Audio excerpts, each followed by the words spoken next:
Four start करते हैं जी। आज क्लासेस वैसे तो बंद हैं, दो बच्चे बिठाकर मैं आपके लिए रिकॉर्डिंग कर रहा हूँ। अच्छा जी, कल ये क्वेश्चन हम कर रहे थे बनी ईयर्स लिमिटेड। ये रीसेंट अटेम्प्ट का क्वेश्चन था और ये आपके टेस्ट में था, ठीक है जी।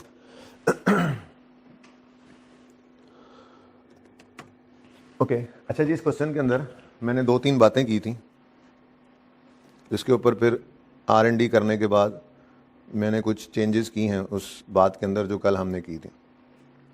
तो फिर मैंने यही सोचा कि ये क्वेश्चन दोबारा ही कर लेते हैं, ठीक है, और क्विकली कर लेते हैं। बाकी जो दो तीन बातें थी उनके ऊपर फिर जो लॉजिकल डिसीजन मेरा बना है, ठीक है, उसको भी मैं आपसे डिस्कस करता चलूँगा, ठीक है जी। अच्छा जी, एक्सट्रैक्ट्स बनाने थे हमने, ये मैंने कुछ कल वाली वर्किंग्स करके रखी हुई हैं। रिसीट पेमेंट स्केड्यूल शायद इसी तरह ही बना था बोर्ड के, ठीक है, और इससे आगे बस यकम जुलाई वाली पेमेंट लिखी नहीं है, आपको पता है उसकी ज़रूरत नहीं होती क्योंकि 30 जून पे बिल्डिंग कंप्लीट हो गई थी। फिर एवरेज कैपिटलाइजेशन रेट हमने निकाला था सिर्फ 2020 के लिए।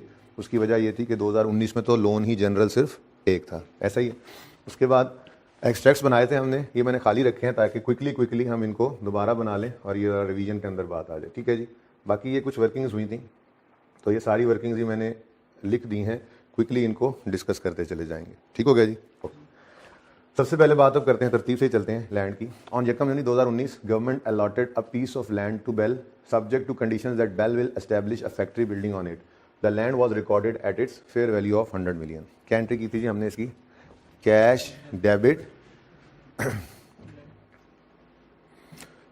सॉरी कैश नहीं, गवर्नमेंट ने फ्री ऑफ कॉस्ट ये अलॉट किया हुआ है लैंड का, ठीक है ना जी, पीस ऑफ लैंड अलॉट किया था, तो फेयर वैल्यू पे उसको इन्होंने रिकॉर्ड किया। तो लैंड डेबिट और डेफर्ड ग्रांट क्रेडिट की थी हमने, ठीक है जी। तो नॉन करंट एसेट्स के अंदर लैंड आ गया था जी, कितना?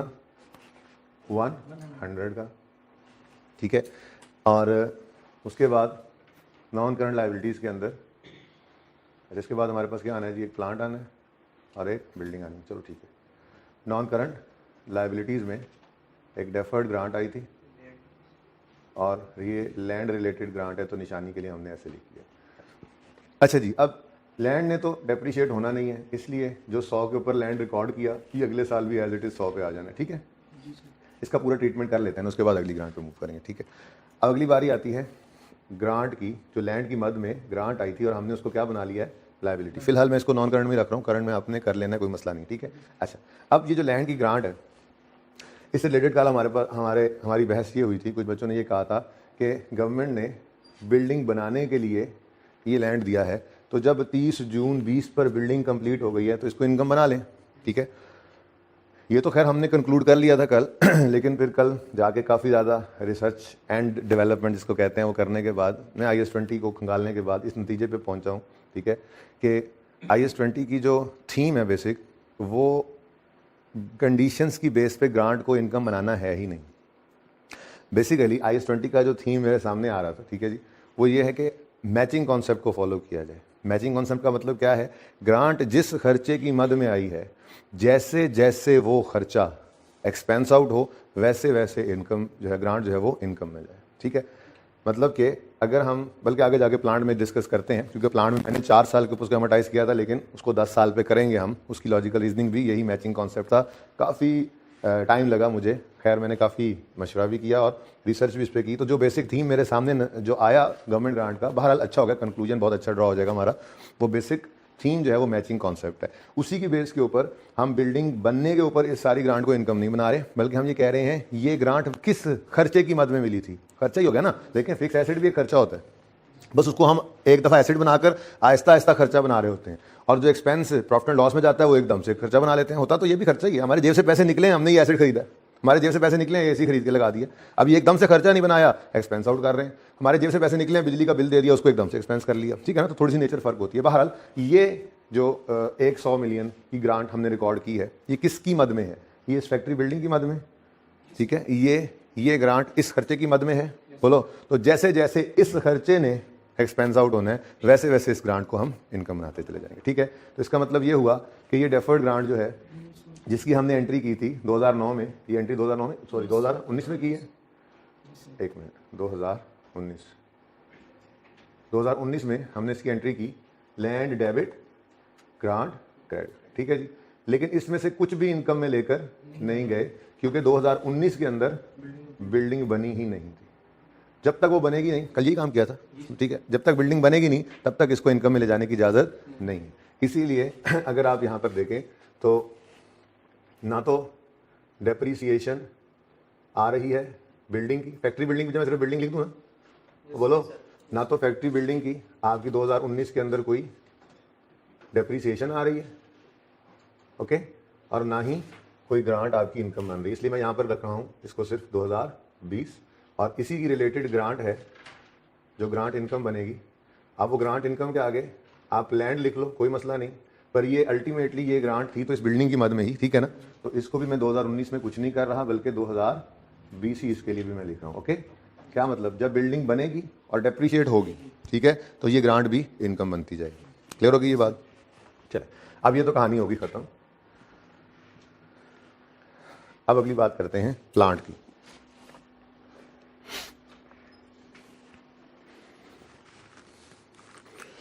ओके, प्लांट को ब्लू से कर लेते हैं, ये अलग अलग कलर रखेंगे ज़रा, सही रहता है, ठीक है ना।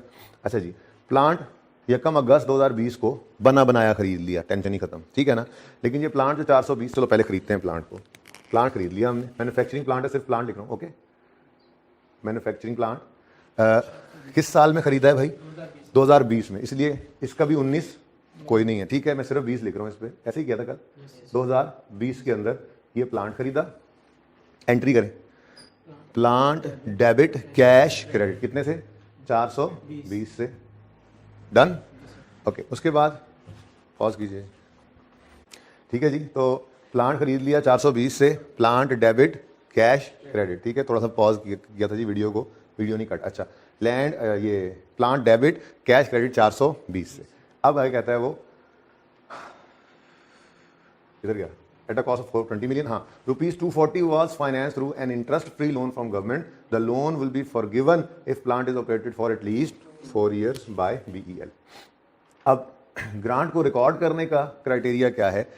दो क्राइटेरिया पढ़े थे हमने, क्या ग्रांट रिसीव हो जाएगी, आपको उम्मीद है, रीजनेबल एश्योरेंस दें, ठीक है, ग्रांट विल बी रिसीव्ड, दो यहाँ पे चमक तो नहीं पड़ रही आमिर भाई, अच्छा, रीजनेबल एश्योरेंस दें, रीजनेबल एश्योरेंस दें। एक टीए बिठाया हुआ था इजाफी, शिकायत लग गई जाके, ठीक है ना जी, पता नहीं कैसी मुश्किलों से आपके लिए ये रिकॉर्डिंग कर रहे हैं, पढ़ लेना आप ध्यान से, ठीक है ना जी। Grant will be received, reasonable assurance दो। दूसरा कंडीशंस विल बी मेट, तो ग्रांट को रिकॉर्ड कर लो। ये क्या क्या है जी, ये क्या है? Grant is recorded if reasonable assurance हो, ये दोनों शर्तें पूरी हो जाएंगी। मतलब आपने ये जो कैश रिसीव किया है डेबिट, इसको लोन की बजाय ग्रांट कब कह लें? जब आपको ये दो शर्तें पूरी करने की रीजनेबल एश्योरेंस हो। पहली शर्त तो पूरी क्या होगी? ग्रांट विल बी रिसीव हो गई है, अच्छा, आपको नहीं, ये तो लोन रिसीव हुआ है, ठीक है, कंडीशंस जो अटैच्ड हैं रीजनेबल एश्योरेंस दे सकते हो कि वो मीट हो जाएंगी। तो भाई अगर सवाल खामोश है तो बिल्कुल हमें ये उम्मीद होती है कि ये प्लांट की मद में आया, प्लांट भी ले लिया है, तो हम ये कंडीशंस मीट करेंगे और इंशाल्लाह ये फॉरगिवनेस हम अचीव कर लेंगे। तो इसलिए ग्रांट को तो रिकॉर्ड करना है आज, ठीक है। तो ग्रांट रिकॉर्ड करेंगे, बोलो, कैश डेबिट और फॉरगिवेबल लोन। डेफर्ड ग्रांट, ये तो डेफर्ड ग्रांट ही है ना, ये भी डेफर्ड ग्रांट, लेकिन है कौन सी? ओ सॉरी, 2020 की जगह छोड़ दें इसकी, लैंड 2020 में भी आना है, ऐसे ही है ना, लिख लेते हैं ऐसे ही 2020। हम भी आवाज़ सही आ रही होगी, हाँ, खाली क्लास है ना, खाली क्लास है, सुकून से बोल रहा हूँ, अच्छा, लेकिन मिस कर रहा हूँ आप लोगों को मैं। अच्छा जी, क्या है? डेफर्ड ग्रांट, लेकिन ये कौन सी ग्रांट है जी? फॉरगिवेबल लोन लिख लो, प्लांट की मद में लिख लें, प्लांट लिख लें या फॉरगिवेबल लोन लिख लें, जो मर्जी लिख लो, चलो फॉरगिवेबल लोन दरअसल ये है, ठीक है ना, लेकिन ये है किसकी मद में?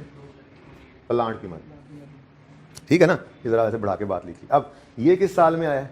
2020। ये 2020 में ही आया, तो 19 तो है ही नहीं, शुक्र है जान छूट गई। अब जरा एंट्री कर लें जी, एंट्रीज करने की जरूरत नहीं, टाइम ज़ाया होता है उसमें, ठीक है ना, डायरेक्ट करें, ओके जी। Cash debit forgivable loan credit 240, ठीक हो गया जी, डन। अब जैसे मैंने आपको अर्ज किया कि IS20 का थीम जो है वो मेरी बात से अपोजिट था, तो मैं देखे यार, एक बात होती है, अब आज तो हो रही है रिकॉर्डिंग, ऑनलाइन वाले तो खास तौर पे, सादा सी बात है, कल वाली क्लास की रिकॉर्डिंग की बजाय यही वाली रिकॉर्डिंग आपको दे दी जाए, ठीक है ना। लेकिन एक चीज़ होती है, आप लोगों का एतमाद, मैंने कह दिया आपने मान लिया, अब अगर कोई चीज़ गलत है तो फिर मेरी तरफ से बाइंडिंग ये बनता है कि मैं उसको सही करवाऊँ, ठीक है, ना कि मैं कोई गोली कराऊँ, ठीक है ना। तो इसलिए मेरी तरतीब यही है, जो चीज़ मेरे से गलत तो नहीं, खैर अपना एक ओपिनियन होता है, वो फॉर्म हो और उसमें कोई चेंज आए तो मैं अगले दिन, ये मेरे साथ जो बच्चे पढ़ते आ रहे हैं रूटीन यही है, मैं बता दिया करता हूँ, ठीक है ना। तो बहरहाल कल मैंने आप लोगों से ये कहा था कि हमारी कंडीशन तो चौथे साल मीट हो गई है, अब 5वें साल में ग्रांट ने रीपे तो नहीं होना, इसलिए 4 साल पे इनकम बनाए, ठीक है।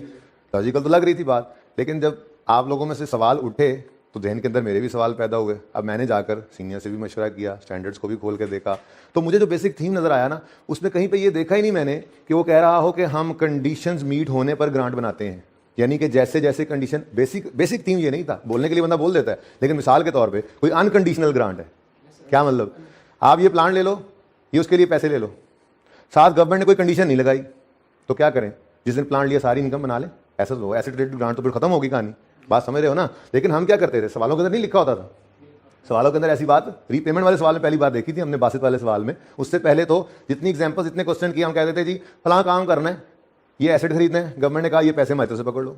अब ऐसी कोई बात नहीं होती थी कि कोई 4 साल इस्तेमाल करो, 10 साल करो। अब वो ग्रांट जैसे ही मिल गई, प्लांट भी खरीद लिया, कंडीशन तो मीट हो गई, तो फिर कहानी खत्म, इनकम बना ले। लेकिन हम क्या करते थे, हम जिस खर्चे की मद में वो ग्रांट आई होती थी, जैसे जैसे वो खर्चा एक्सपेंस आउट कर रहे होते थे, उसका पैटर्न सेम हम फॉलो करते थे। और ये बात मुझे बच्चों ने कल कही भी थी कि आपने पहले कहा तो था, अब आज क्यों उससे मुड़ रहे हैं, तो भाई ठीक है जी, उससे मैं रुजू करता हूँ, वो मेरी गलती थी, ठीक है, ओके। तो IS-20 का बेसिक थीम क्या है, IS-20 का बेसिक थीम ये है कि वाइल एमर्टाइजिंग ग्रांट, एमर्टाइजिंग मतलब पता है ना, ट्रांसफरिंग लाइबिलिटी यानी डेफर्ड लाइबिलिटी टू एमर्टाइजेशन का। यार यहाँ पे चमक तो नहीं पड़ रही आमिर भाई, यहाँ पे चमक यहाँ पे पड़ती है, यहाँ अच्छा जी। एमर्टाइजिंग का मतलब क्या है जी, कि क्या कह रहा था मैं, डेफर्ड ग्रांट को इनकम बनाना, ठीक है ना। तो ट्रांसफरिंग डेफर्ड ग्रांट यानी liability to profit and loss account as income, ये कॉन्सेप्ट है ना, एमर्टाइजिंग इसी कहते हैं, ठीक है ना। तो अच्छा, IS-20 का बेसिक थीम क्या है जी, जब ग्रांट्स हों जो कि डेफर्ड लाइबिलिटी हमने बनाई हो, while amortising those grants, matching concept applies, ठीक है ना जी। कोशिश ये करता है IS-20 कि मैचिंग कॉन्सेप्ट अप्लाई हो, ठीक है ना। अब कल वाली बात क्या थी, 4 साल पे एमर्टाइज कर दो, लेकिन भाई नहीं, ये देखना है कि ये जो ग्रांट हमें मिली थी, ये किस खर्चे की मद में मिली है। ये जो ग्रांट हमें मिली है, ये 240 की जो ग्रांट हमें मिली है, ये किस खर्चे की मद में मिली है, इस मैन्युफैक्चरिंग प्लांट की मद में। तो फिर जैसे जैसे ये प्लांट एक्सपेंस आउट हो, सेम पैटर्न के ऊपर हमें ग्रांट को भी जो है वो एमर्टाइज करना चाहिए, ठीक है।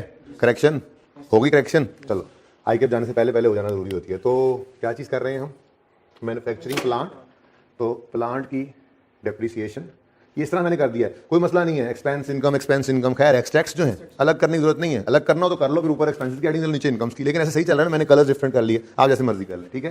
तो डेप्रिसिएशन ऑफ प्लांट, कब आया प्लांट, 2020 में, चलो शुक्र है। अब प्लांट 2019 में इसकी डेप्रिसिएशन नहीं है, ठीक है, और 2020 के अंदर ये प्लांट 420 का आया था, लाइफ इसकी कितनी थी, 10 साल, और कितने महीने चला, यकम अगस्त को आया था, यकम अगस्त, तो अगस्त, सितंबर, अक्टूबर, नवंबर, दिसंबर, कितने महीने जी, 5/12 जी। कितनी आगे डेप्रिसिएशन, 17.5, ठीक है जी। ये डेप्रिसिएशन एक्सपेंस आ गया, डबल एंट्री पूरी करते हैं, depreciation expense debit, accumulated depreciation credit, 17.5 से, और प्लांट कितने पे आ गया, 402.5, ये तो हमारा सेम ही था, ठीक है ना, इसमें तो कोई फर्क नहीं है। नेक्स्ट थिंग इज, जो हमारी ग्रांट इनकम है, ग्रांट इनकम प्लांट से रिलेटेड, वही फॉरगिवेबल लोन, दोबारा लिखने की जरूरत है, बस ठीक है जी। ये भी 2020 के अंदर 240 है, और ये देखें, ये कल से चेंज है जी, कल मैंने यहाँ पे डिवाइड बाय 4 किया था, ठीक है, तो 5/12 तो वैसे ही, तो सिर्फ रेड वो कर रहा हूँ जो हमने कल किया था, एक कंक्लूजन ड्रॉ, लेकिन आज वो चेंज कर लिया, ठीक है, समझ आ गई बात। बेसिक थीम क्या है यार, ये मैं ब्लू से क्यों कर रहा हूँ और ब्लैक से क्यों, गड़बड़ हो जाएगी ना, ब्लैक तो ऊपर पड़ा है, अभी रेड ने भी आना था वैसे, लेकिन चले यहाँ पे तो चेंज आ जाएगा ना, 5/12। बेसिक थीम है मैचिंग कॉन्सेप्ट। जिस खर्चे की मद में ये ग्रांट आई है, जैसे जैसे उसको एक्सपेंस को खत्म करना, एक्सपेंस को प्रॉफिट एंड लॉस में जाना है, उसी सेम पैटर्न के ऊपर, इवन मैं तो यूं कहूँगा, बल्कि चले यूं कहने को भी रहने दें, वो देखते हैं आगे, ठीक है। तो सेम पैटर्न को फॉलो करना है, मैचिंग कॉन्सेप्ट कोशिश करनी है कि वो अप्लाई हो। तो ग्रांट इनकम में कितना जाएगा?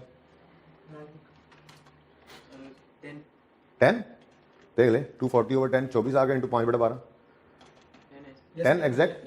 ये 10 चला गया इनकम में। अब डबल एंट्री करो, deferred grant debit, deferred grant debit और grant income credit.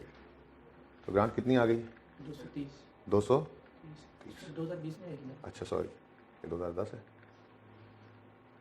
2000 sorry 230।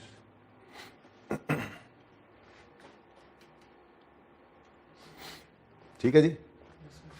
Related income expense साथ साथ नजर भी आ रहे हैं इस तरह से कलर के साथ, एक फायदा ये भी हो गया, मैचिंग कॉन्सेप्ट। ओके, हाँ जी, यहाँ तक को मसला। अब बिल्डिंग की तरफ आते हैं। ये मिटा रहा हूँ थोड़ा सा, बल्कि इसको मिटाए बगैर भी शायद काम चल ही, आगे ये चीज़ें भी लिखी है।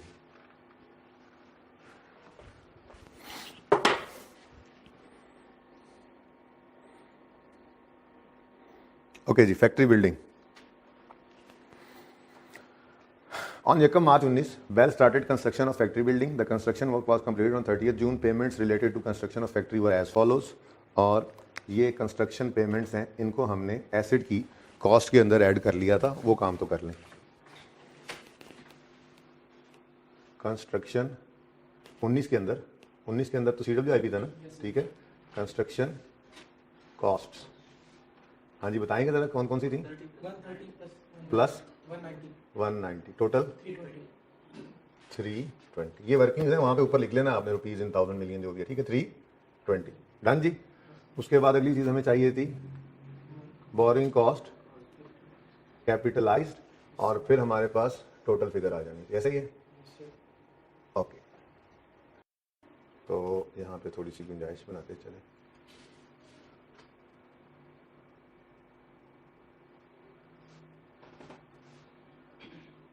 वर्किंग 3 था ना, यहाँ पर ओपनिंग आएगा। ओपनिंग क्या आएगा जी?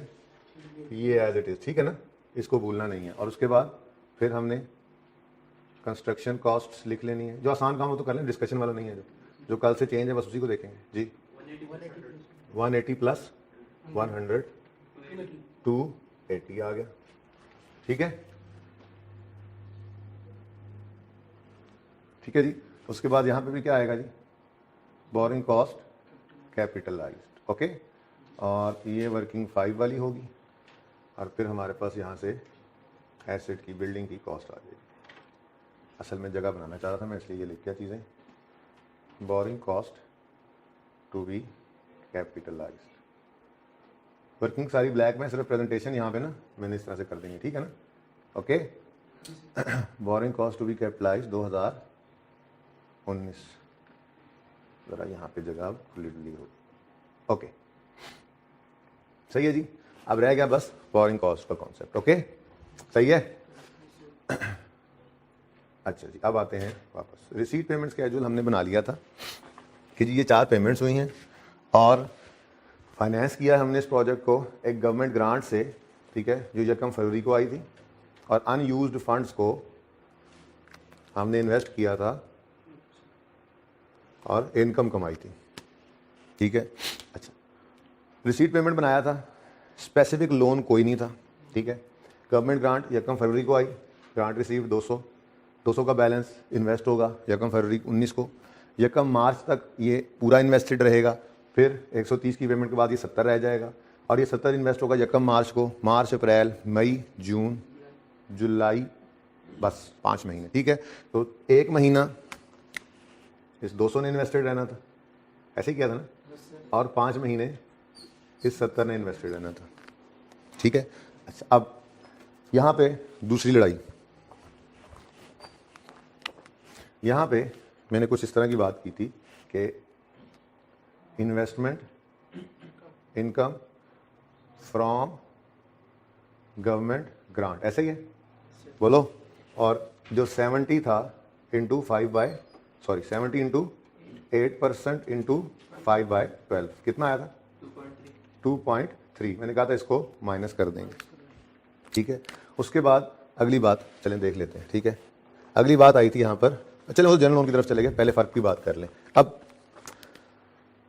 इस इन्वेस्टमेंट इनकम को भी बोरिंग कॉस्ट में से माइनस नहीं करना चाहिए, ये भी कंक्लूजन मैंने कल ड्रॉ किया। अब इसकी बात सुन लें। देखें, हमने जनरल फंड से बोरोइंग कॉस्ट निकालनी होती है। निकालते क्यों हैं? हम ये कहते हैं कि जी यार देखो, ये पैसे अगर यहाँ इस्तेमाल ना होते तो कहीं और इस्तेमाल हो जाते, ठीक है। अब कहीं और इस्तेमाल ना होने की वजह से अपॉर्चुनिटी कॉस्ट का कॉन्सेप्ट है, इस पे आप इंटरेस्ट जो बैंक को पे करना है एसिडी कॉस्ट में ऐड कर दो, ठीक है। इन्वेस्टमेंट इनकम का कॉन्सेप्ट हम जनरल लोन पे नहीं लाते थे। ऐसे ही इक्विटी भी हमारे पास अगर पड़ी होती थी ओनर्स की आकर, हम उसको भी इन्वेस्ट नहीं करते थे, ठीक है। गवर्नमेंट ग्रांट को भी हम उसी तरह से इन्वेस्ट करने की तरफ नहीं जा रहे, यानी इन्वेस्ट तो करेंगे लेकिन बोरिंग कॉस्ट में से माइनस करने की इजाज़त इसकी क्यों नहीं मुझे नज़र आ रही थी, उसकी वजह सुनिए आप।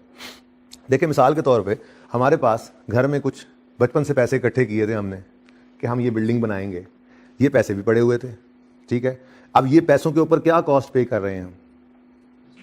कोई कॉस्ट नहीं पे कर रहे। जब कोई इंटरेस्ट कॉस्ट पे नहीं कर रहे तो इनको जहाँ मर्जी इन्वेस्ट करते रहें, हमें उसकी इन्वेस्टमेंट इनकम भी बोरिंग कॉस्ट में से माइनस करने की इजाज़त नहीं। ऐसे ही इक्विटी आई, पड़े हैं पैसे, कोई कॉस्ट पे नहीं कर रहे। अच्छा, फिर जनरल लोन आया, आपने कहा हाँ इस पे तो कॉस्ट पे कर रहे हैं, लेकिन मैंने आपको अर्ज किया कि क्या हम जनरल लोन के सारे का सारा इंटरेस्ट एसिडी कॉस्ट में ऐड करते थे? नहीं करते थे, सिर्फ पेमेंट को पकड़ते थे और डेट ऑफ पेमेंट से सिचुएशन तक कर देते थे। अब इन्वेस्टमेंट इनकम को माइनस करने की इजाज़त क्यों दी गई? क्योंकि जब हमने स्पेसिफिक लोन की इन्वेस्टमेंट, क्योंकि जब हमने स्पेसिफिक लोन लिया तो लोन का सारा इंटरेस्ट हमने उठाया, चाहे उसमें सारा इस्तेमाल हुआ या नहीं हुआ, सारे का सारा इंटरेस्ट उठाया, एसिडी कॉस्ट में ऐड कर दिया।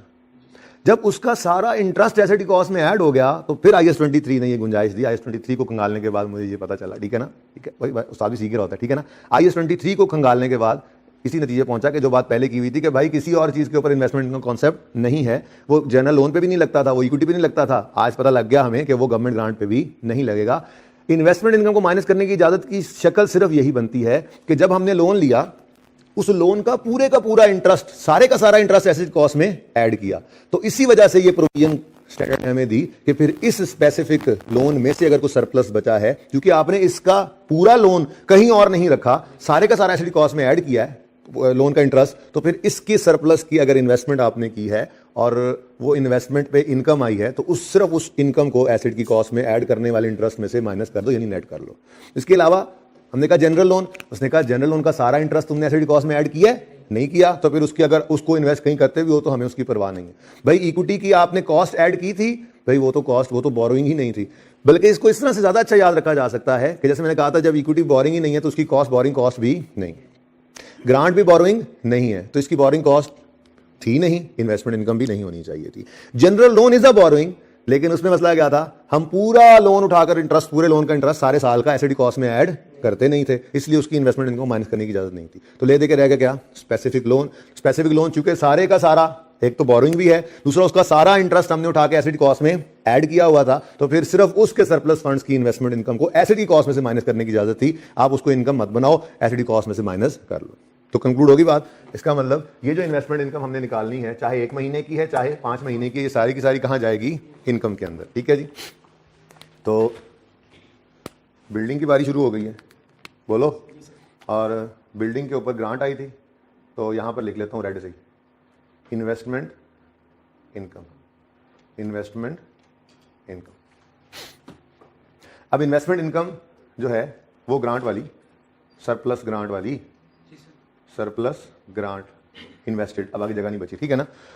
वो सिर्फ कौन से साल में आएगी? इधर देखें, ये 219 वाले साल में इन्वेस्ट हुआ 1 महीना, और ये 70 भी 19 वाले साल में इन्वेस्ट हुआ 5 महीने, ठीक है। तो 19 के साल में ही सिर्फ इस इन्वेस्टमेंट इनकम ने आना है।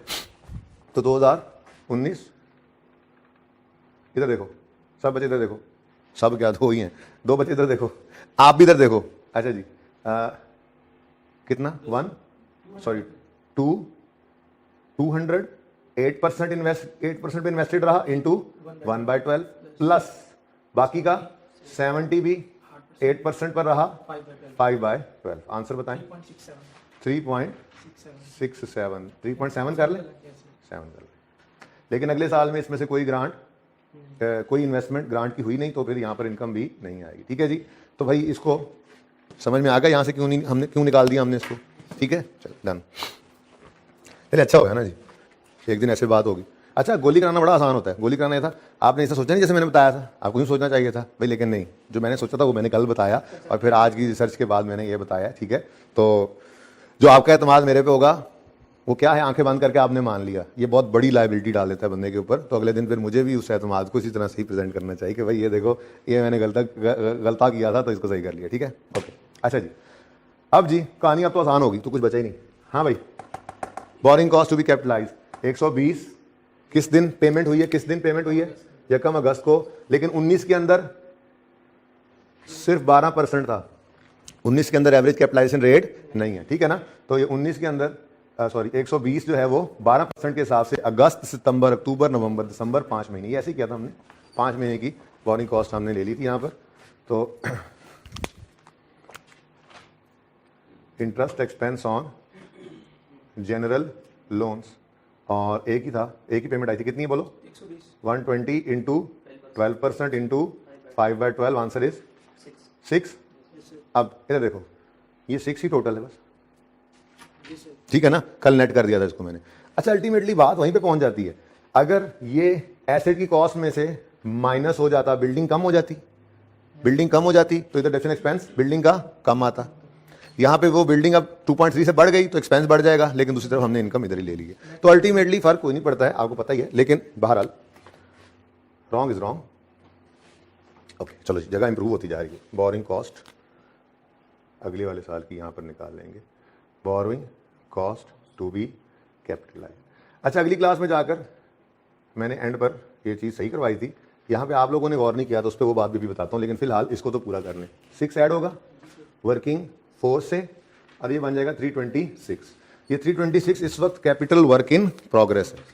तो इधर हमने लिखा, ओहो, capital work in progress factory building. Okay, और ये वर्किंग नंबर 1 से कितना है जी, 326. 326।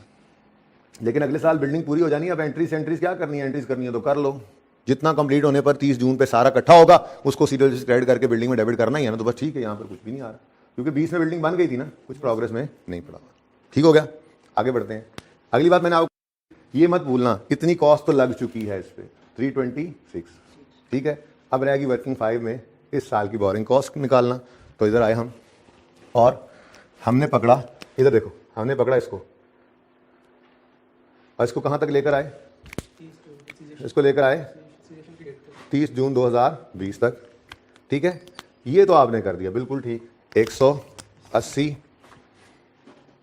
अब एक ही है ना, interest expense on specific loan है कोई नहीं, इन्वेस्टमेंट इनकम है कोई नहीं। ठीक है ना, interest expense on general loans में क्या है जी, पेमेंट क्या है, 180. 180 की पेमेंट है, इंटू अब 12.67% है और 6/12 है। ठीक है, लेकिन एक चीज तो आप भूल ही गए,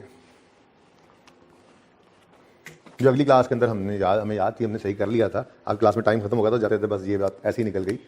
ये 120 डेट ऑफ पेमेंट से सिजेशन, या अगर ईयर एंड पहले आ जाए, वहां तक का इंटरेस्ट कैपिटलाइज करते हैं। अब पहले साल में तो ईयर एंड यहाँ पे आ गया, इसको कैपिटलाइज कर लिया हमने। लेकिन ये 120 की पेमेंट जनरल लोन से निकली हुई तो है ना, तो ये सिजेशन तक इसको इधर से इधर भी तो लाना था। किसको, 120. ये 120 को, ये जो यहाँ से यहाँ पड़ा था, एक दफा रोकना क्यों पड़ा, एक दफा रोकना क्यों पड़ा, ईयर एंड आ गया था। तो CWIP में तो सिर्फ इस दिन तक की कैपिटलाइज करनी थी हमने बोरिंग कॉस्ट। ठीक है, ये कर ली हमने। अब उसके बाद जब अगला साल आया तो अगली पेमेंट तो उठा ली, लेकिन इसको भी तो सिजेशन तक लेके आना था। ठीक है, तो ये अगली क्लास के अंदर हमने लिख लिया था, बहरहाल आप भी लिख लें। 120 इंटू 12 पॉइंट, अब इस साल में रेट बदल चुका है, 67 इंटू कैपिटलाइजेशन का रेट बदल गया ना, इस साल एवरेज हो गया, इंटू 6/12। और ये 12.67 हमने किस वर्किंग में निकाला हुआ है जी, Working number 6 में वर्किंग 6। आज मैंने लिख दिया, शायद कल वर्किंग नंबर आप क्लास में लिखा था। अब इन दोनों का टोटल बताओ, 19. एग्जैक्ट 19 आ गया, 19.005. 19.005 है, बस 19 ठीक। ओके जी, तो तजर्बे साबित हुआ कि आई का सोल्यूशन बिल्कुल ठीक था जी। टोटल कर दो, चेक कर लिया हमने सोल्यूशन को। 525 520 एग्जैक्ट। यस सर लो जी, ये बिल्डिंग बन गई है, फैक्ट्री बिल्डिंग 625 सर 625 है। दे लो यार, एक बार तसल्ली कर लो। सर तसल्ली 625 स्टार्ट थोड़ा थोड़ा। बिल्डिंग वर्किंग नंबर 3 कितना जी? 625 625। और यहाँ पर ओ सॉरी, हाँ इधर 2020 में ये बिल्डिंग तैयार हो गई 625, ठीक है जी, ओके। जी सर लेकिन यहाँ पे तो कॉन्फिडेंस के साथ डैश लगा देना, यहाँ पे तो ये बिल्डिंग नहीं थी, अभी तैयार हो रही थी, ऊपर CWIP में पड़ी थी, ठीक है। अब इस बिल्डिंग की डेप्रीसिएशन निकलेगी और ये लैंड वाली ग्रांट भी डेप्रीशिएट होगी। लैंड वाली तो नहीं। क्यों? अच्छा इनकम बनाएंगे लेकिन डेप्रिसिएशन होगी। ठीक है ना। यस सर वो बिल्डिंग की मैंने ब्लैक ही रखी हुई थी डेप्रीसिएशन, बेसिकली तो वो रेड वाला काम हो रहा है, तो मैं इसको रेड कर रहा हूँ। Depreciation of building, depreciation. लेकिन उसके साथ उसको कर रहे थे ना भाई, बिल्डिंग की डेप्रीसिएशन होगी, उसके साथ साथ लैंड की एमोटाइजेशन, लैंड वाली ग्रांट की एमोटाइजेशन होगी, ठीक है ना। और सही है, यस सर तो ये उस वक्त लिख के रख लिया था ना 2020। अब पहले बिल्डिंग को डेप्रिसिएट करते हैं। बिल्डिंग कितनी है जी? 625 की। बिल्डिंग की लाइफ उन्होंने कितनी बताई है? 25 साल 25 साल। 30 जून पे बनी है तो 6/12 बोलो। 2.5 हाँ 12.5 12.5 का एक्सपेंस आ गया, डेप्शन expense debit, accumulated depreciation credit, बता दो 612 612 612.5, एक इशारिया तक चलते रहो, ठीक है। उसके बाद अब ये जो ग्रांट इनकम थी, डेफर्ड ग्रांट 100, ये जो पिछले साल कुछ भी नहीं हुआ था इसके साथ, ये 2020 में अब बिल्कुल ये सेम बेसिस 100 है डिवाइडेड बाय 25। क्यों? क्योंकि मैचिंग कॉन्सेप्ट है। ये वाला खर्चा इसी बिल्डिंग की मद में था, ठीक है। कंडीशंस को छोड़ो, वो तो कंक्लूड कर चुके हम। सेम बेसिस के ऊपर जिस खर्चे की मद में ये ग्रांट आई है, जैसे जैसे वो खर्चा प्रॉफिट एंड लॉस में जाए वैसे वैसे ये ग्रांट भी इनकम बने। 2 एग्जैक्ट 2 पॉजिटिव 2 आ गया। ये अब एंट्री पूरी कर लो। डेफर्ड ग्रांट डेबिट और ग्रांट इनकम क्रेडिट कितने से? और ये हो गया 98, ठीक है जी। और यहाँ पर कुछ भी नहीं था क्योंकि पिछले साल बिल्डिंग बनी नहीं थी, ठीक है जी। रिसीट पेमेंट की तो खैर इतनी खास जरूरत नहीं, अब हो गया है। इस एक सफ़े को पिक्चर में ले सकते हैं आप फॉर सोल्यूशन, लेकिन आपने भाई ये वर्किंग को इसी तरह से कर लेना। 200 वाली को भी क्वेश्चन मार्क लगाया था 200 वाली की इसकी इनकम पीएनएल कल की बात है, आप मुझे बात नहीं हो सकी थी। फैक्ट्री बिल्डिंग ये 200 ग्रांट मिली थी सर, वो तो यूज़ कर ली ना हमने, ग्रांट मिली, वो इस्तेमाल हो गई, कहानी ख़त्म हो गई, ठीक है ना। तो एसिडी कॉस्ट का पार्ट एक तरह से बन गई है क्योंकि वो पैसे वहाँ पे इस्तेमाल हो गए।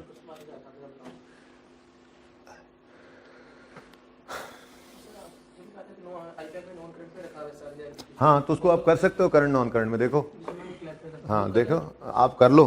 करंट लायबिलिटीज़ में क्या करोगे? करंट लायबिलिटीज़ में आप देखो, इधर आप टाइम ना वेस्ट किया करो, दोबारा से लिखो करंट मैच्योरिटी ऑफ, नहीं भाई, करंट पोर्शन लिखने की जरूरत नहीं है। जब लिख लिया ना यहाँ पे, इधर देखो डेफर्ड ग्रांट लैंड, ठीक है। तो ये करंट में पड़ा है, ये नॉन करंट में पड़ा है, तो मतलब पता लग गया ना, ठीक है। अब 2019 में 2 ग्रांट्स है ना इधर, 2019 के अंदर 19 के अंदर ग्रांट आई थी ना, उस दिन हम खड़े होकर देख रहे हैं कि इसमें से 10 क्या है, अगले साल इनकम बन जाना। जब ये काम हो जाए ना पूरा, तो ये मिनट ही लगता है। फिर 19 में खड़े हो, कहाँ पे? 19 में, तो देखते हो 20 के अंदर इसमें से 2 रुपये इनकम बन जाने, ऐसा ही है ना। तो आपने वही वाली वर्किंग यहाँ पे शो करनी है ना, कर दो, नहीं करनी तो बल्कि डायरेक्ट ही उठा लो। कितना जी? 19 में 2 है, तो यहाँ पे क्या आ जाएगा? 98, ठीक है, सही है, ओके। बात तो एक ही है, लेकिन अगर आईके को सोल्यूशन एकदम से मैच नहीं करेगी आपकी बात, इसलिए मैं इसको कर नहीं रहा। ये हो गया, अगले साल में यहाँ पे 98 आ जाएगा फिर, ओके। यहाँ पर आओगे तो आप कहोगे अगले साल तो पूरा साल ही होना है, ठीक है। तो 2 को जमा करके 4 कर लो, ठीक है ना। और 98 में से 4 गए तो बाकी, तो ये 94 और ये 98 ही बन जाएगा। ऐसे कर लोगे ना, ऐसे ही दूसरी ग्रांट भी कर सकते हो, करना चाहो तो कर लो। बेस्ट है नॉन करंट, करंट को अलग कर लो। लेकिन मैं इसलिए इसको यहाँ पर छोड़ रहा हूँ ताकि आपका सोल्यूशन एक बार मैच कर जाए। थोड़ी डायरेक्ट चीज़ें हुई पड़ी होती हैं, अगर इसके अंदर ये है कि आपको अपने पैटर्न के ऊपर सोल्यूशन मिल जाता है, ठीक है। पानी तो मंगवा दें।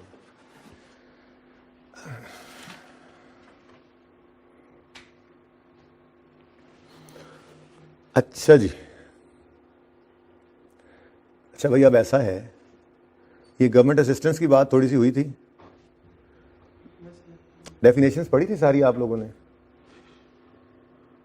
क्या है इसको थोड़ा सा थ्योरी कहा था पढ़ने को, थ्योरी सारी नहीं पढ़ी यार, ऐसे नहीं काम चलेगा ना है। एमसीक्यू सारे हो गए थे, किसी में मसला नहीं आया था गवर्नमेंट ग्रांट के एमसीक्यूज में। अच्छा चलो एक काम कर लेते हैं,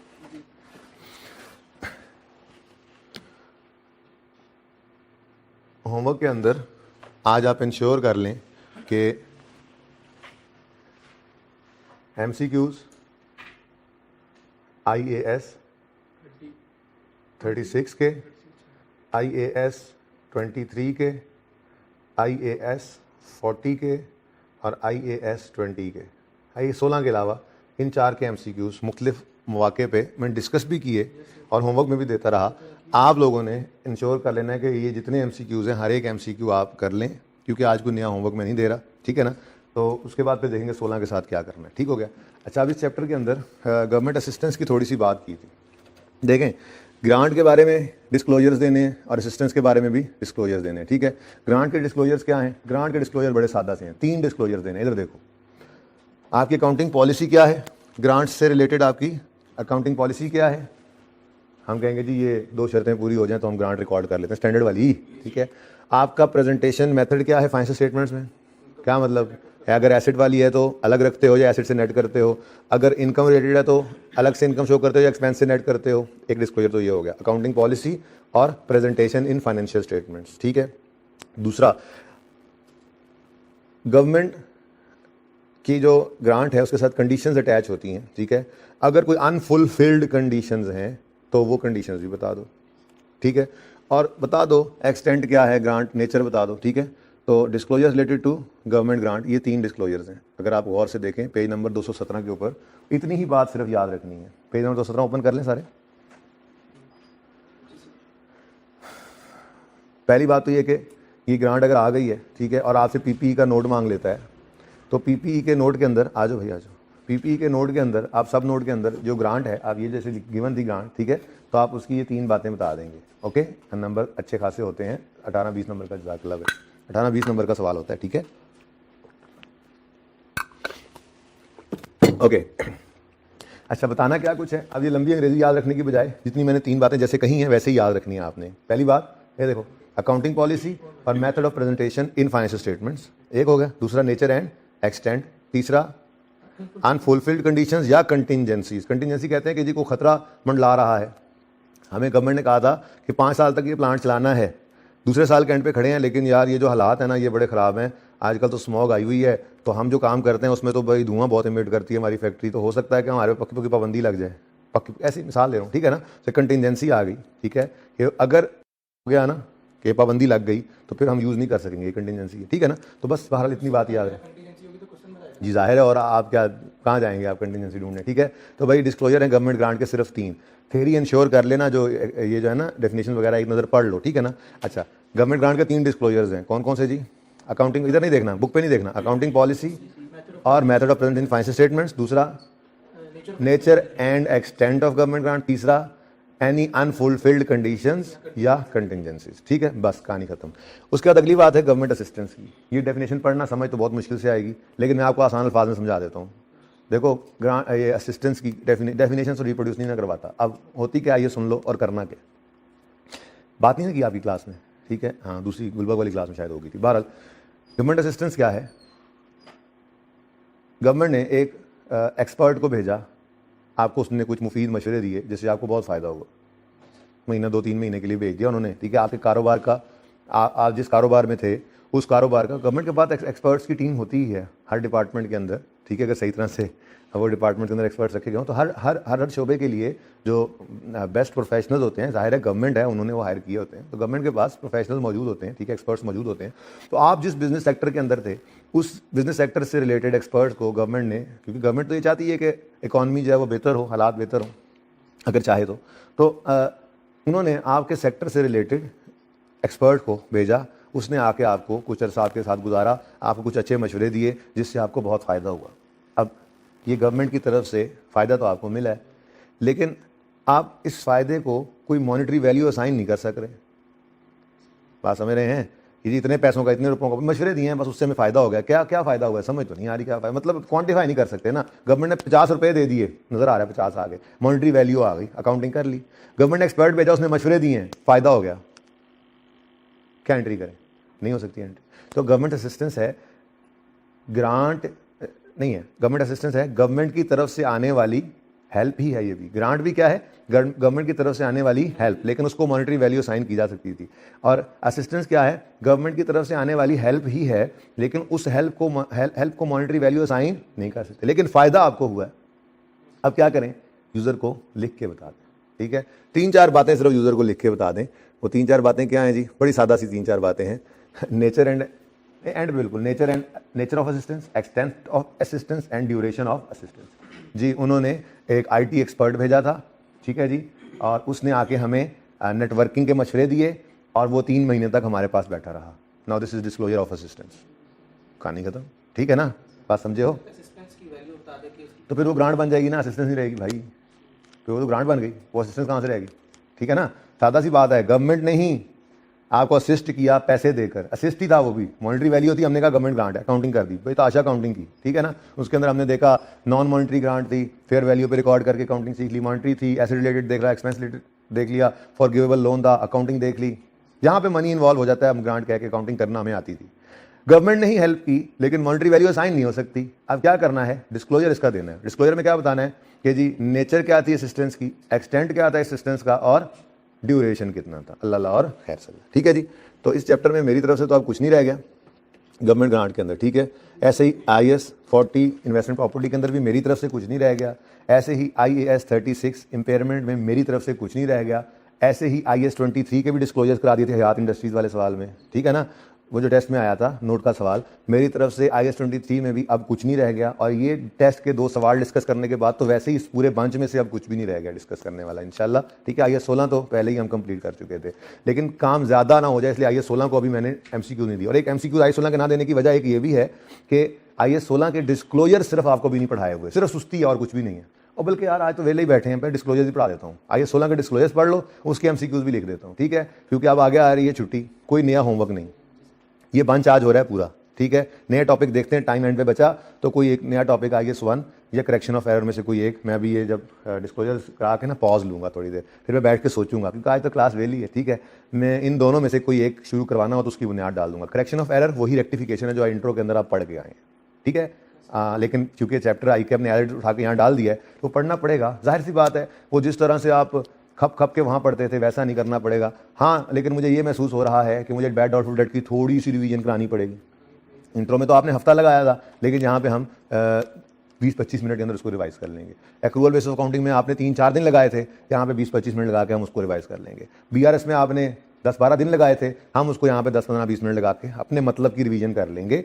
उसके बाद फिर रेक्टिफिकेशन शुरू कर देंगे। तो ये भी हो सकता है, ये भी हो सकता है कि मैं IAS 1 शुरू कर दूँ, सेट में चेंज इक्विटी, तो वो बहरहाल देख लेंगे अगर डिस्क्लोजर्स करने के बाद टाइम बचता है तो, ठीक है। ये जो मोटी मोटी 2-4 चीज़ें हैं ना, मैं चाह रहा हूँ कि इनकी पेंडेंसीज को रिमूव कर लें, ठीक है ना। तो डिस्क्लोजर्स करवाता हूँ, उसके बाद वो रोड इंटरनेशनल वाला सवाल रहता है वो करवाता हूँ पेंडिंग कॉन्सेप्ट्स में।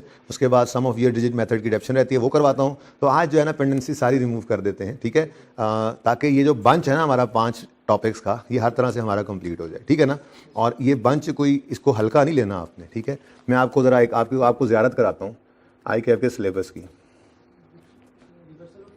चुप कर जा, कर लूँगा वो मैं, नहीं है किताब के अंदर कहीं भी, कहाँ से लाऊँ फिर मैं।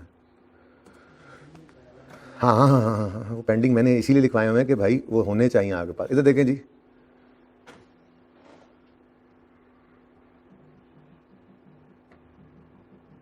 ये FAR 1 है, ओके। और इसमें preparation of financial statements, accounting of our financial transaction, conceptual framework, ये 3 चीज़ें हैं, ठीक है जी। और ये कौन सा सिलेबस खुल गया, पुराना तो नहीं खुल गया कोई? पॉज करें ज़रा, मैं ढूंढ लूँ भाई। यार ये ना ज़रा आप मिटा दो, ठीक है, ये वाली साइड आपने नोट करना कुछ, ये तो नोटेड वाली साइड ही थी, ठीक है ना, मिटा दो सारा जल्दी जल्दी। अच्छा जी, ये सिलेबस है आपका मेरे सामने, वो पहले पिछला वाला गालिबन खुल गया था, जल्दी से मिटा के हट जाओगे से। होमवर्क मिटा दिया,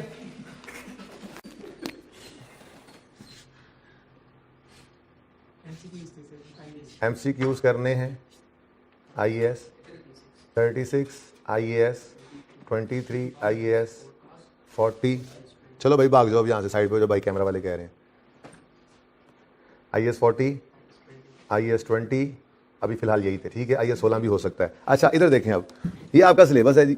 इसमें अकाउंटिंग फॉर फाइनेंशियल ट्रांजैक्शंस लिखा हुआ है जी। वेटेज इसकी आ रही है 30 to 40, ठीक है जी। और ये सिलेबस रेफरेंस C में कहता है, जाके देखते हैं क्या करना है। थोड़ा सा छोटा करते हैं इसको, थोड़ा सा और छोटा करते हैं इसको, नज़र आ रहा है भाई? अच्छा इधर देखो, applying the principles of concept recognition, measurement, recognition after recognition, PPE कह रहा है असल में, पढ़ के देखोगे ना PPE निकलेगा, ओके। IAS 16।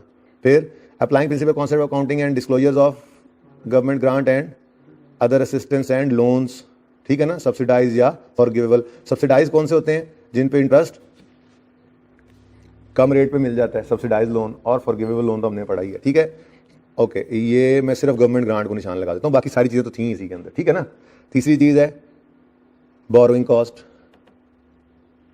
चौथी चीज़ है इम्पेयरमेंट लॉस।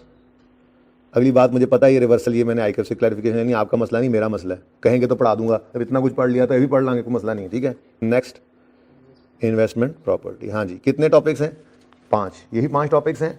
ये C के अंदर है अकाउंटिंग फॉर फाइनेंशियल ट्रांजेक्शंस में, और इसकी वेटेज आप चेक कर लो खुद।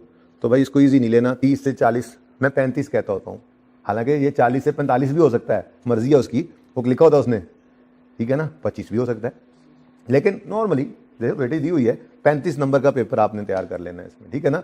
तो काफ़ी मेहनत की है हमने इसके अंदर। ये छोटी मोटी चीज़ें बहती हैं, हम कंक्लूड कर रहे हैं, इनको भी आपने बड़ी मेहनत से देखना है, ठीक है जी। सही हो गया? चलें अब ऐसा करते हैं, मुझे बताएं हयात इंडस्ट्रीज वाला सवाल किस टेस्ट में आया था? टेस्ट 3 था गालिबन, टेस्ट 3 ही था।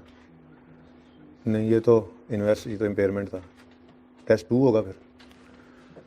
नहीं असेसमेंट थी। Oh wow, I have got it.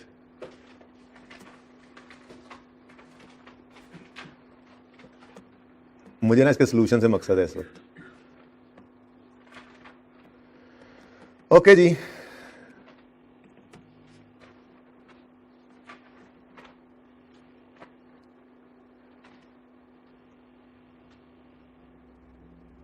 अगर मैं ऐसे कर दूं यहां से शुरू सोल्यूशन, तो कोई मसला तो नहीं है? यहां पे ओपन रहे, ये क्या है? ये वही नोट है भाई, छोड़ दो। ये सोल्यूशन से मैं दिखाता जाऊंगा, डिस्क्लोजर हम पढ़ते जाएंगे कि स्टैंडर्ड ने क्या क्या डिस्क्लोजर्स मांगे हुए हैं, ठीक है ना। उसके बाद IAS 16 का चैप्टर भी एक नज़र देख लेते हैं। रिकॉर्डिंग कितनी देर की होगी भाई? ये ना बच्चे बोर ही हो जाएं घर पे। नहीं इधर कैमरा में नहीं नज़र आता? अच्छा चले, अंदाज़ा बता दें फिर मुझे।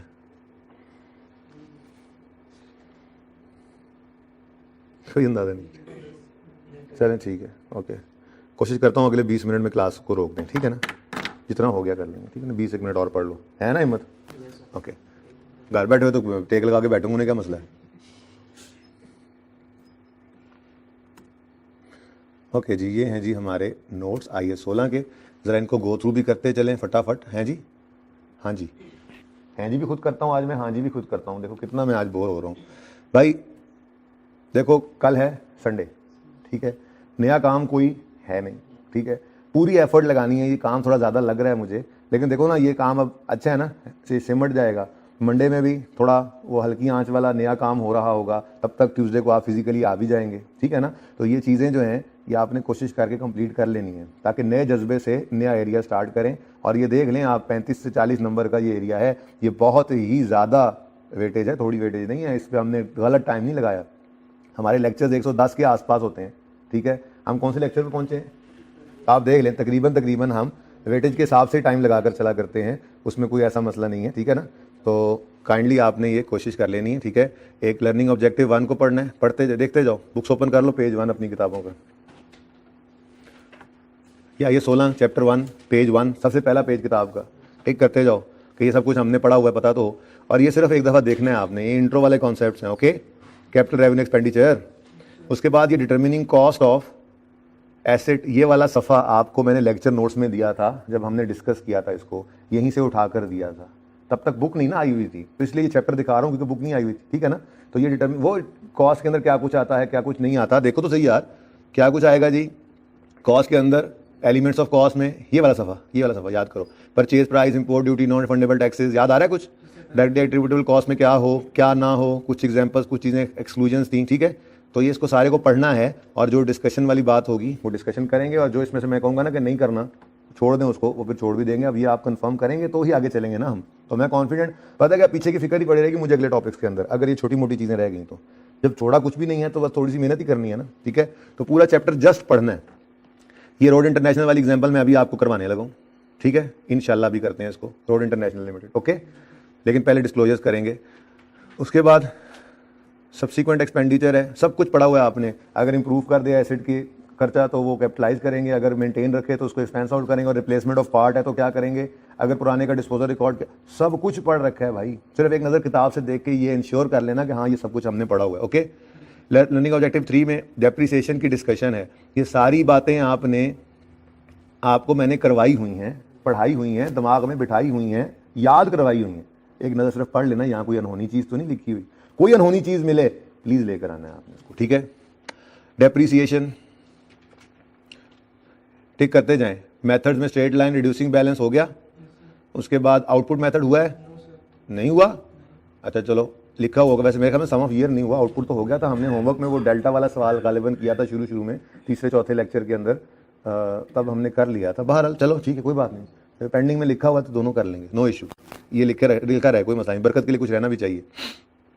ये दो मेथड को छोड़ के बाकी सब पढ़ते आ रहे हैं आप, ठीक है ना। Important issues regarding calculation of depreciation, ये मैंने एग्जांपल आपको दे दी थी, वो स्टार्ट ऑफ द मंथ और तरह से एग्जांपल दी थी, ठीक है ना, कि डेट ऑफ परचेज है और कितना फ्रैक्शन लगाना है, इसी तरह की कुछ बातें की हुई हैं, ठीक है ना, ओके। उसके बाद कंपोनेंट्स ऑफ कॉस्ट है, ये एग्जांपल एंशिएंट वाटर वाली हम कर चुके हैं।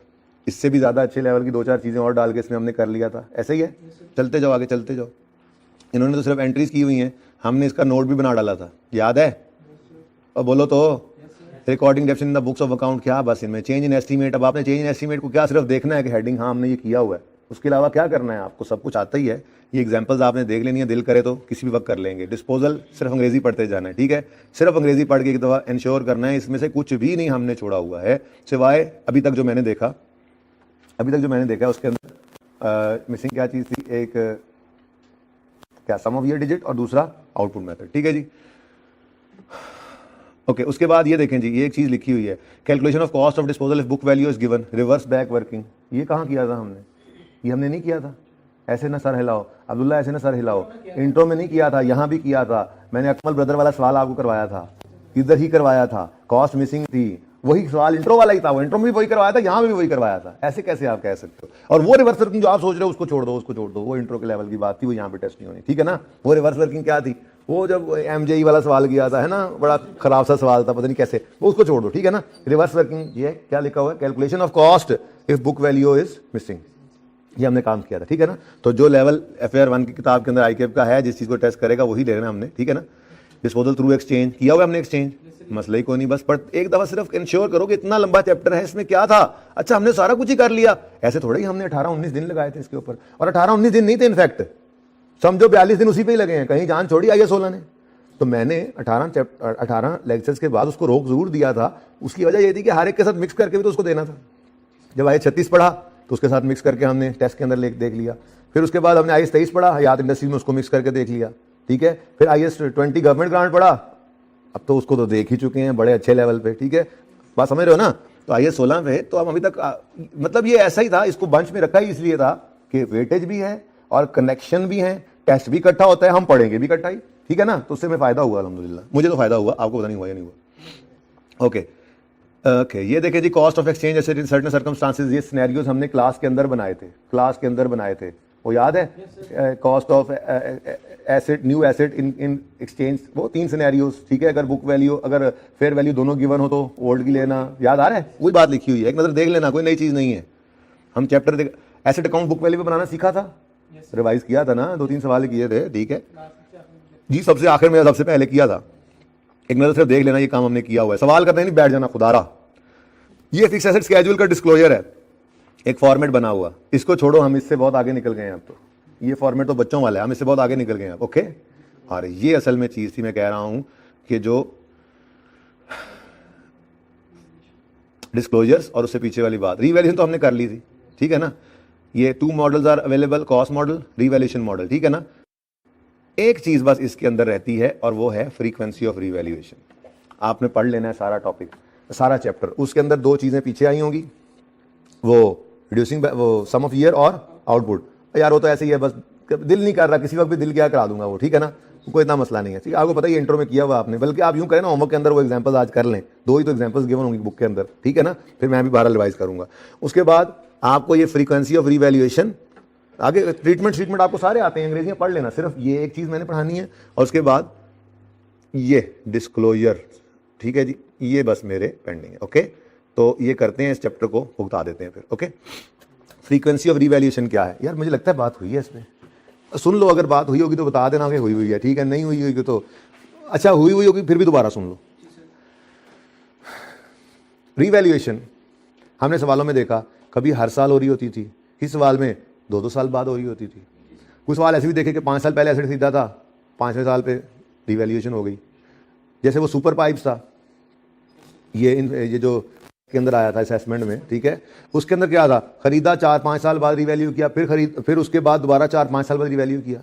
अब ज़हन में सवाल तो ये आता होगा आपके कि रिवैल्यूएशन की कोई फ्रीक्वेंसी भी तो हो कि कब रिवैल्यूएशन करें, स्टैंडर्ड क्या कहते हैं इस बारे में, स्टैंडर्ड्स की राय क्या है कि हर साल रिवैल्यूएशन, अगर रिवैल्यूएशन मॉडल पे हैं तो क्या हर साल रिवैल्यूएशन करनी चाहिए, या हर 2 साल बाद करनी चाहिए, या हर 5 साल बाद करनी चाहिए, कोई तो बात बताएं स्टैंडर्ड्स। तो स्टैंडर्ड ने कहा भाई देखो, मैंने आपको ऑप्शन दिया कॉस्ट मॉडल पे जाओ या रिवैल्यूएशन मॉडल पे जाओ, जिस पे जाना चाहो चले जाओ, लेकिन अगर आपने फेयर वैल्यू मॉडल यानी रिवैल्यूएशन मॉडल जो है वो यूज़ कर लिया है, चूज़ कर लिया है, तो मैं ये नहीं कहता कि हर साल रिवैल्यूएशन करो, हर 2 साल में करो, हर 4 साल में करो। मैं तो सिर्फ ये कहता हूँ, स्टैंडर्ड कह रहा है 16 कह रहा है, ठीक है, मैं सिर्फ ये कहता हूँ कि इतनी को फ्रीक्वेंट रखो रिवैल्यूएशन को कि आपकी बुक वैल्यू और मार्केट वैल्यू में मटीरियल डिफरेंस ना आ जाए। मतलब हमने आज बिल्डिंग को रीवैल्यू किया और उसकी रीवैल्यूड अमाउंट आ गई 120 रुपये, ठीक है। अगले साल ये डेप्रिशिएट होकर मिसाल के तौर पे 115 पे पड़ी है और इसकी फेयर वैल्यू आज भी 122 हो गई है। यार ये क्या, फिर रीवैल्यूएशन करना। अगले साल आपकी वो 113 पे आ गई है बिल्डिंग और 124 पे चली गई है फेयर वैल्यू, कोई नहीं यार चलने दो। आपकी बिल्डिंग आ गई 110 पे बुक वैल्यू और उधर से मार्केट शूट अप हुई और वो चला गया 150-200 पे। स्टैंडर्ड ने कहा देखो तुम कौन से मॉडल पे चल रहे हो, रीवैल्यूएशन मॉडल, जिसका मतलब क्या है, तुम एसेट को पीपी को फेयर वैल्यू पे शो करते हो, तो भैया बहुत मटेरियल डिफरेंस है, तुम्हारी किताबों वाली वैल्यू और मार्केट वाली वैल्यू अब मेल नहीं खा रही, बहुत डिफरेंस हो गया है, तो क्या कर लो, दोबारा रीवैल्यू कर लो। तो कोई साल की पाबंदी नहीं है, कोई ये रूटीन नहीं है कि हर 2 साल बाद करनी है तो लाजमी 2 साल बाद करनी है। आपने रिवैल्यूएशन की, अगली रिवैल्यूएशन को करने में शायद आपको 5 साल की भी जरूरत ना पड़े, ठीक है। कोई ज़्यादा वैल्यूज बढ़ी नहीं, गार्डन टाउन के अंदर थी ये बिल्डिंग, मेच्योर्ड हैं सारी प्राइसेस यहाँ पे बिल्डिंग्स की, यहाँ पे प्रॉपर्टी की, ठीक है। आप बैरियर टाउन में चले गए, आपने वहाँ पर ले ली कोई बिल्डिंग, अब हो सकता है उसको रिवैल्यूएशन हर साल करनी पड़े, बदल रही होती है ना, तो डिफरेंट होती है नेचर प्रॉपर्टी की, ठीक है। तो हो सकता है आप रिवैल्यूएशन मॉडल पे हैं और एक रिवैल्यूएशन करने के बाद आपको अगले 5 साल रिवैल्यूएशन ना करनी पड़े, ठीक है। और हो सकता है आप जो है वो रिवैल्यूएशन आज करें और अगले साल फिर जरूरत पड़ जाए। पहले ही साल बुक वैल्यू 120 से 115 पे आई और उधर शूटर फेयर वैल्यू शूटर हो गई, 200 पे चली गई। तो स्टैंडर्ड क्या कहता है, भाईजान आपका मॉडल है फेयर वैल्यू वाला, यानी रिवैल्यूएशन मॉडल का मतलब क्या है, आप पीपी को फेयर वैल्यूज पे शो करना चाह रहे हैं, तो अब ये बुक वैल्यू फेयर वैल्यू से मटीरियली डिफरेंट हो गई है, तो you are required to do the revaluation again. बात समझे हो, क्योंकि रिवैल्यूएशन ना बड़ा लंबा चौड़ा काम होता है, रिवैल्यूअर को हायर करना पड़ता है, उसको ढेर सारे पैसे देने पड़ते हैं, फिर वो काफी दिन लगा रहता है, वो तंग भी करता रहता है, वो चीजें देखता रहता है, उसके बाद वो इतनी मोटी रिपोर्ट बना के देता है, आसान काम थोड़ी है, ठीक है। तो इसलिए स्टैंडर्ड ने ये कहा कि आप फ्रीक्वेंटली, कितना फ्रीक्वेंटली करो कि इतना फ्रीक्वेंटली करो रिवैल्यूएशन को कि आपकी बुक वैल्यू और मार्केट वैल्यू में मटीरियली डिफरेंस ना आए। कुछ थोड़ा बहुत तो आएगा ही, जाहिर है, आपने रिवैल्यू किया साल के एंड पे, अगले साल के एंड पे वो डेप्रिशिएट होकर कुछ तो कम हो ही जाएगी, उस दिन फेयर वैल्यू कुछ डिफरेंट ही होगी, तो कुछ डिफरेंस तो होगा लेकिन मटीरियल ना हो। अब पढ़ के देखें, under the revaluation model, IAS 16 की बात है, revaluation should be carried out regularly. Regularly का मतलब क्या, हर साल नहीं, आगे उसने बताया, so that the carrying amount of an asset does not differ materially from its fair value at the balance sheet date, ठीक है। ये बड़ी इंपॉर्टेंट बात है MCQs के पॉइंट ऑफ व्यू से भी, तो समझ आ गई ये बात। उसके बाद जी डिस्क्लोजर्स रिक्वायरमेंट, डिस्क्लोजर्स क्या क्या हो, लो भाई काम शुरू करते हैं। ये है मेरे पास, किधर गया, सोल्यूटियन, अच्छा जी, ये पीपी का नोट बना हुआ है, जिसको हम कह रहे थे ये पीपी का डिस्क्लोजर है, याद है? तो यही रिक्वायरमेंट्स स्टैंडर्ड ने कही होंगी तभी हमने बनाई है, देख लेते हैं। फाइनेंशियल स्टेटमेंट से शेल डिस्क्लोज, मतलब कोई गुंजाइश नहीं है भाई। शेल डिस्क्लोज का मतलब कोई गुंजाइश नहीं है, लाजमी डिस्क्लोज करो। अगर नहीं करोगे ऑडिटर आकर देखेगा और वो कहेगा these financial statements are not prepared in accordance with IFRS। असल में ना हम फाइनेंशियल स्टेटमेंट्स जो बनाते हैं ना, मैनेजमेंट जो फाइनेंशियल स्टेटमेंट बनाती है, हम जब मैनेजमेंट में होते हैं, हम अकाउंटेंट्स होते हैं, हम अगर अकाउंट्स मैनेजर हैं, हमने अकाउंट्स बनाए, मतलब मैनेजमेंट ने बनाए, तो मैनेजमेंट जो है वो रिस्पॉन्सिबल होती है फाइनेंशियल स्टेटमेंट्स बनाने की, और वो एक दावा करती है फाइनेंशियल स्टेटमेंट्स के अंदर कि these financial statements comply with relevant IFRS and companies act. ठीक है ना, ये दावा किया जाता है फाइनेंशियल स्टेटमेंट्स में। आप FY2 में जाकर पढ़ोगे ना, नोट्स लिखे होते हैं, तो नोट्स के अंदर पहले ये दावा भी किया होता है। अब ऑडिटर जो आता है वो क्या चेक करने आता है? मुझे ही चेक करने आता है कि रेलेवेंट IFRS के मुताबिक जो कह रहे हो बनी हुई है या नहीं, कंपनीज एक्ट की प्रोविजंस हैं या नहीं। जैसे PPE का नोट है, अब वो कह रहे हैं IS 16 के मुताबिक, हमने IFRS के मुताबिक फाइनेंशियल स्टेटमेंट्स बनाई हैं, ठीक है, तो वो देखेगा कि ये डिस्क्लोजर खोल के कि जो जो PPE IS 16 ने कहा हुआ है, क्या इन्होंने अपने PPE के बारे में सब बातें डिस्क्लोज की हुई हैं? बात समझ रहे हो ना? ठीक है, तो उसने फिर ये चेक करना है डिस्क्लोजर रिक्वायरमेंट्स से। ठीक है, डिस्क्लोजर का मतलब मैंने शायद पहले भी आपको बताया था, इन्वेस्टमेंट प्रॉपर्टी के डिस्क्लोजर पढ़ाए थे कि डिस्क्लोजर का मतलब है बस बता दो, वो कहीं बता सकते हो, इनकम स्टेटमेंट बता दो, बैलेंस शीट में बता दो, इक्विटी में बता दो, कैश फ्लो में बता दो, नोट्स बता दो, लिख के बता दो, फिगर में बता दो।